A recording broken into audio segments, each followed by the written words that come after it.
میں آپ کے سامنے ایک انتہائی اہم موضوع پر بات کرنے آئی ہوں اور وہ ہے بچوں کی سائنس۔ بچے کسی بھی قوم کا سرمایہ اور مستقبل کی ضمانت ہوتے ہیں۔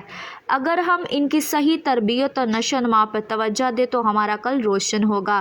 بچوں کی سائنس دراصل اس علم کو کہا جاتا ہے جس میں بچے کی جسمانی، دماغی، جذباتی، سماجی اور اخلاقی نشو و نما کا مطالعہ کیا جاتا ہے۔ پہلا پہلو ہے جسمانی سائنس۔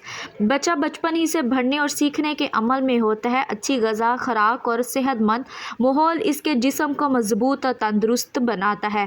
دوسرا پہلو ہے دماغی سائنس۔ بچپن دماغ کی سب سے تیز نشو و نما کا وقت ہے۔ کہانیاں سننا، سوالوں کے جواب دینا اور مثبت تعلیمی ماحول بچے کے دماغ کو جلا بخشتا ہے۔ تیسرا پہلو جذباتی سائنس۔ بچہ اپنے گھر والوں کے رویوں سے خوشی محسوس کرتا ہے۔ اگر اسے محبت، تحفظ اور توجہ ملے تو اس کا دل پرسکون ہوتا ہے، لیکن اگر وہ نظر انداز کیا جائے تو اس کی شخصیت متاثر ہوتی ہے۔ چوتھا پہلو ہے سماجی سائنس۔ بچے کھیل کے ذریعے دوسروں کے ساتھ تعاون بنانا سیکھتے ہیں۔ بانٹنا، تعاون، عزت دینا بچپن ہی سے سیکھ جاتے ہیں۔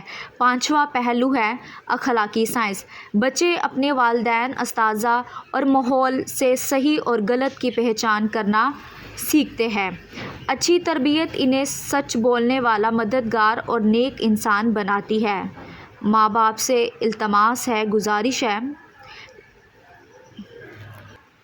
یہ تمام پہلو اس بات کا ثبوت ہے کہ بچہ ایک بیج کی طرح ہوتا ہے جسے اگر محبت، علم اور مثبت ماحول کی زمین مل جائے تو وہ ایک عظیم درخت بن کر معاشرے کو سایہ اور پھل دے سکتا ہے۔